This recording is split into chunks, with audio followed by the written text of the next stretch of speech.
Tujuan awal pembentukan UMKM organisasi Sebumi ini apa, Bu?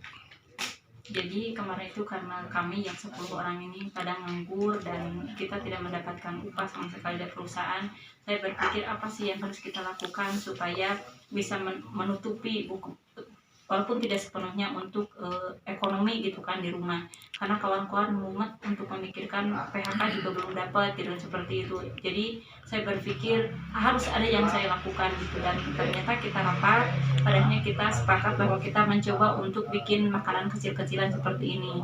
Kami mencoba awalnya cuma modal dari 150.000 waktu itu kita mencoba dan kita berikan kepada kawan-kawan dicoba, rasa ternyata cocok seperti itu gitu Pak. Ya. Untuk UMK sendiri, Bu, berapa anggotanya ini rencana ke depan? Kalau awalnya 10 orang, mungkin untuk kedepannya saya sih berharap produksi ini bisa menciptakan lapangan kerja, supaya kawan-kawan ini tidak selalu berpikiran untuk bekerja di pabrik. Tapi ini juga kita ini juga sama pabrik berproduksi, karena saya selalu memberikan pemahaman kepada kawan-kawan jangan melihat sekarang kecil, karena perusahaan yang besar pun awalnya dari yang kecil dulu seperti itu. Mudah-mudahan ini untuk kedepannya bisa berkembang lebih besar lagi, lebih pesat lagi, dan mudah-mudahan yang membeli juga lebih banyak lagi supaya yang bekerja ataupun yang menganggur bisa bekerja di sini gitu kan, seperti itu. Siap. Kemandirian ekonomi ya, Bu ya? Iya, untuk kemandirian ekonomi. Kita harus bisa mandiri dan harus bisa berdiri sendiri tanpa kita harus selalu berpikiran bahwa kita harus bekerja di pabrik. Dan kita juga mungkin bisa meringankan beban si pemerintah itu sendiri, tidak melulu berharap kepada pemerintah gitu, seperti itu. Oke. Ibu sama siapa, Bu? Saya Aminah, Pak. Ya, Ketua Federasi Sebumi. Oke, siap. Makasih, Bu. Ya. 10 buruh pabrik jadi korban PHK. Sebanyak 10 buruh pabrik di Bandung menjadi korban pemutusan hubungan kerja (PHK) pada akhirnya Federasi Serikat Buruh Militan Sebumi yang berada di Cijambe Dalem, Pasur Endah, Bandung, Jawa Barat merintis usaha mikro kecil dan menengah (UMKM). Ketua Federasi Serikat Buruh Militan Sebumi, Aminah, anggota UMKM Sri. Bu, ini memproduksi apa, Bu ya? Kami memproduksi sumpia udang ebi. Untuk proses produksinya seperti apa, Bu? Untuk proses produksinya, pertama-tama kami menyiapkan bumbu dulu.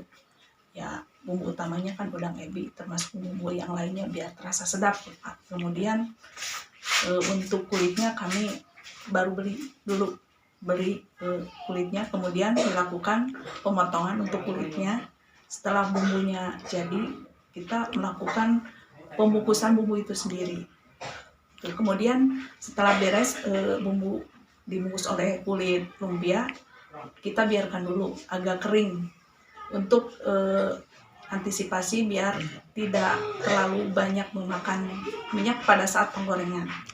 Kemudian setelah digoreng, kita diangin-angin dulu biar dingin, baru dilakukan pembungkusan. Untuk per hari berapa produksi? Untuk per hari saat ini terus terang agak turun juga ya, sekitar 4 kilo. Tapi tergantung permintaan juga, kalau permintaan banyak sampai 8 kilo per hari. Gitu. Tapi kalau di awal-awal dulu tiap per hari itu hampir 10 kilo gitu, soalnya menjelang lebaran juga. Untuk anggota di sini yang produksi UMKM kira-kira berapa, Bu, untuk ini? Untuk saat ini dikarenakan produksinya agak menurun, paling sekitar 5 ya, Bu ya? Iya, 5-6 orang. Ya, siap. Untuk pemasarannya gimana, Bu? Kalau masyarakat pengen tahu atau merasakan sumpia ebi ini, Bu? Untuk pemasarannya sendiri bisa datang langsung ke kami atau bisa pemesanan, bisa kami kirim. Untuk via pengiriman juga bisa. Berapa, Bu, harganya, Bu? Untuk harga 1 kilonya itu 55.000, Pak. 55.000. Ya. Untuk kemasannya per kiloan ya, Bu? Untuk kemasan ada yang per kilo, setengah kilo, dan seperempat juga ada. Oke, siap. Ya. Terima kasih, Bu.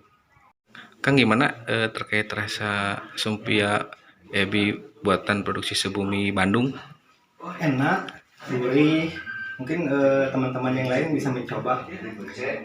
Saya juga tadi ini beli ke toko Sebumi inilah, mungkin buat cemilan, buat nonton bola kayak gitulah.